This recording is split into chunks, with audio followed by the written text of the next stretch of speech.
What's going on, guys? It's day one of the Spring Clash Challenge and Animation Throwdown. For those that are new to the game, or if you're unaware, the Clash Challenges are a special type of event that grant unique buffs to a particular set of combos. In this case, it's these particular ones that you see on screen that are gaining 100% buff to all of their attacks, health, and skills across the board.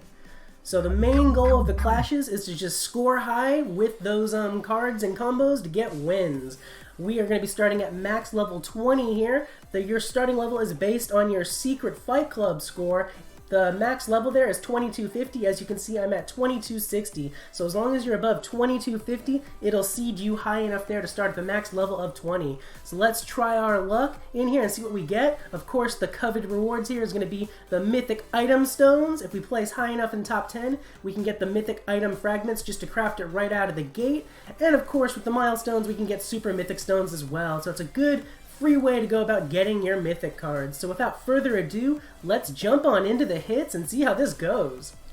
So first up, we're going up against Walking Dork from the new Justice team. So right now, the fighter battleground effect is going on externally, so there's a lot of fighter decks in here. That does have me worried. I am going for that Bender's Ducklings deck here, and that is kind of lower HP, so I am at risk of those high puncher ones to screw me over. So I am going to want to lead with my highest HP card, which will be Buck Stud. Luckily, the fighter cards aren't getting their usual battleground effect buffs, but still, things like Chicken Fight, as you can see, that's hitting pretty hard. Is that going to one-shot me? It sure as shit is. So unfortunately, didn't work out because I didn't have anything high enough HP to protect me. That's the biggest risk with clashes. I am running, I think, 7 pre-combos in this deck. Kind of sus that I'm not drawing any of them. It's looking like this is going to be a loss right out of the gate, unfortunately, because we just can't draw what we need. Look, I finally got it. Brian Statue, that would have been a great opener to lead in and then make my combo. I think it's too little too late, though. They got 2 chicken fights on the field there. It's going to be bringing down my whole wall, I'm pretty sure, with all the damage it's doing. I'm not going to be able to get anything made. So we'll play this out, but I'm pretty sure this is a loss. So really quick, if you're new to the game, as you can see, if you do take a loss, you do drop down a level here, which was unfortunate. Bit of bad luck on our part there to start out. Let's see if we can turn that around. Next up, we got Cat Daddy with Guild of Thrones leads with the Bobby. Alright, we got a pretty good spread this time. I'm going to go ahead and lead with my Brian Statue as a buffer. We're going to get the combo set up in slot 2 there to make Bender's Ducklings. Because when you look at that, they got another hard-hitting puncher there. I ended up going with the Brian Statue because it had Sturdy Wall. It was a bit of bad luck with the Jealous Bobby to make the combo there with Jab to be eating through that. Meatman probably would have been the better bet, honestly. So I gambled and I lost on that. So off to a rocky start. And I'm screwed either way here because if I go to make my combo, Jealous Bobby finishes me. So this is going to be another loss no matter what I do. Because if I try to block with Meatman like this, I might survive the hit, but I'm still getting bombed into oblivion, and it'll take out Buck Studs. Either way, I am completely boned again. Well, it held on there for a bit, but either way, that's a loss. We'll make the combo just to show off the buffs for you guys there. As you can see, we get 100% buff on everything between attack, health, and all of the skills there. So, nice little boost, but it's not doing us any favors with the RNG. I'm getting boned hard. Alright, next up is Bunt Funker.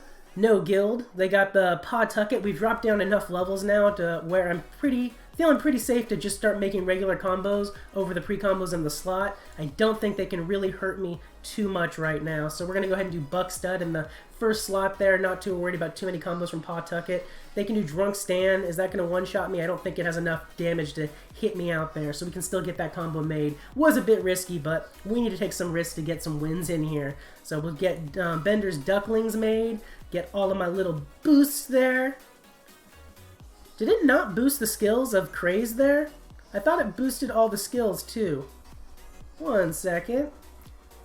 Yeah, it's not boosting the skills. You guys see that? This glitched piece of crap. It's screwing me left and right. Well, Bender's Ducklings is going to be helping other fellow animal cards, so we're going to go ahead and throw out... We'll do Mr. Business there just to risk it, because if it can survive, it'll get nice chunky boost from the Motivate there, and it can get healed from Bender's Ducklings as well if it doesn't die.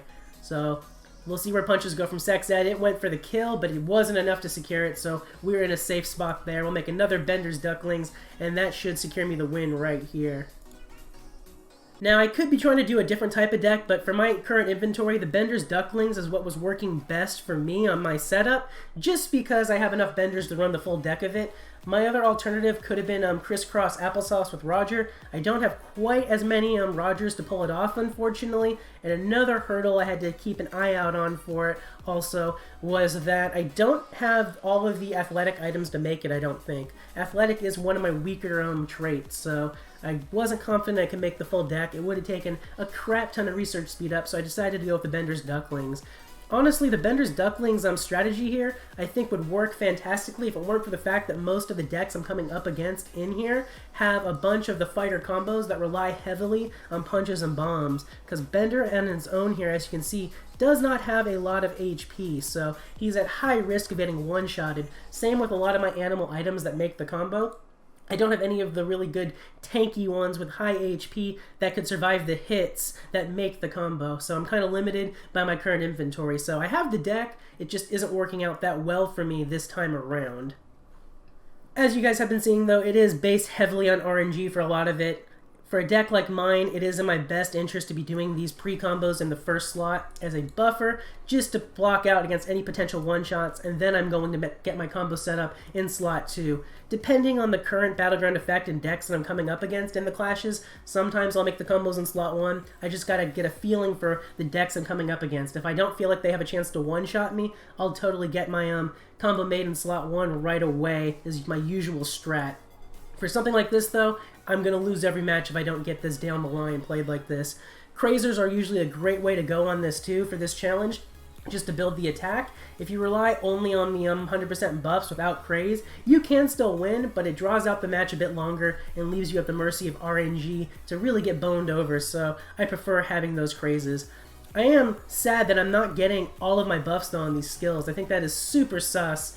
That's got to be a programming error or something on that.